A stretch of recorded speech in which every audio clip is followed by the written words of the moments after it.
So today I want to tell you about these two tools and a fascinating story about how in very diverse countries, the same design was very useful to two very different people groups. Now, as I've mentioned before, a huge thank you to Jan Holmes from the Multi-Tool World Facebook group. He sent me this tool, and if you don't remember from a video I released earlier, this is sometimes known as the MI9 Survival and Escape Tool, or the SOE tool. This was designed purportedly by Clayton Hutton, and this was made as a tool that could cut barbed wire with the hacksaw blades in here, where these could essentially get you out of prison. Perhaps with this tool right here, you could unlock or break locks. And then, of course, the knife was a general use tool right here. So all kinds of really cool features, and then a very tough knife, flat, not knife, but flat screwdriver at the bottom. And then 3 blades right here would have originally been in this tool. And yeah, just a really heavy duty escape tool. Fantastic in World War II. Now, after World War II, the design, I don't know if I'd say it fizzled out, because during the intervening years, there were a lot of different tools that kept some of the elements alive. Now, this is actually a previous tool. This was the Barnett multi-tool that was around the 1900s, 1909, 1910. It was sold in the US. You can see how there is a fairly different design, but then in the 1950s, after this right here has been retired, 50s, 60s, and 70s, over in Europe, this was one of the more dominant designs. Now, not every tool after World War II was designed after the Survival and Escape multi-tool by Clayton Hutton. This German multi-tool actually was one of the first tools that I know of that had more of a Leatherman PST design with actual pliers. There were scissors perhaps precluding this that had outside tools in the handle, very similar to the Leatherman Micra, but this one actually had some full-size knife and then a fish descaler on the other side. So there were some folding tools in the 50s, 60s, and 70s, but a lot of the designs actually were very similar to this World War II escape tool. And 2 of the designs that actually came out of Japan or ended up in Japan were the SOG design, and before that, the Almar multi-tool.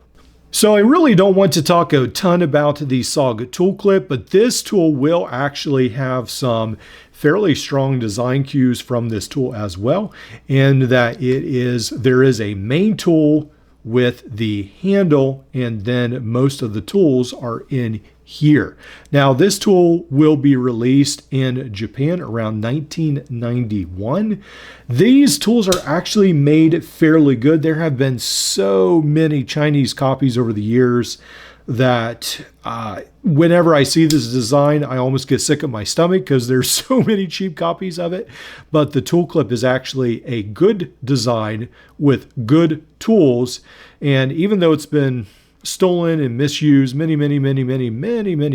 times, this is actually a pretty cool tool that's made a lot better than all those cheap knockoffs. And yes, this is close, but it is not near as close as the Almar version is. And I think the Almar version might have been released somewhere around 1988, about 3 years before the SOG tool clip. So the history of the Almar tool is very interesting. The designer, Almar himself, is said to have based it off of this tool right here. So let's go ahead and talk about this knife for a little bit. So Almar was actually a designer who served in the Special Forces Reserve Unit. He was born the son of Chinese immigrants, He was born in the USA, but he volunteered to serve in a Green Beret Special Operations Group in Vietnam. And I'm reading actually from Almar's website where they talk about a history of Almar, the designer of the Almar knives. And then they actually say that he went to work at Gerber. He designed some knives there.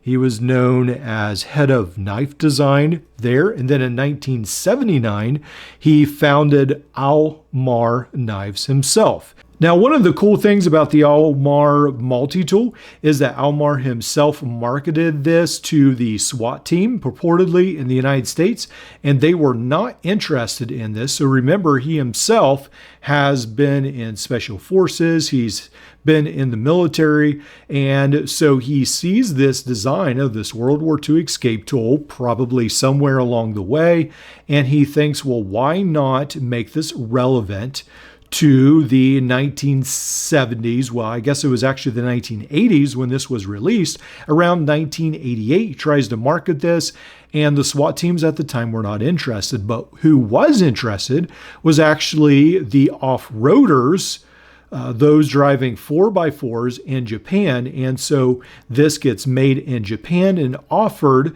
to the outdoor enthusiasts there to use while they're off in their vehicles. So this comes with pliers, wire cutters, and then as you can see, this is an updated design with the Phillips screwdriver. This is actually made to make this more comfortable. This is glued onto the handle from what I've read. And then it has this large flat screwdriver, which definitely seems thick enough to be able to use as a pry tool of sorts. And then this very sharp knife and the serrated blade as well. So it's definitely taking the escape tool into a little bit of a civilian dimension where it's not a survival, well, it is a survival tool to some extent, but it's not an escape tool anymore. It's marketed to outdoor enthusiasts who really enjoy this tool.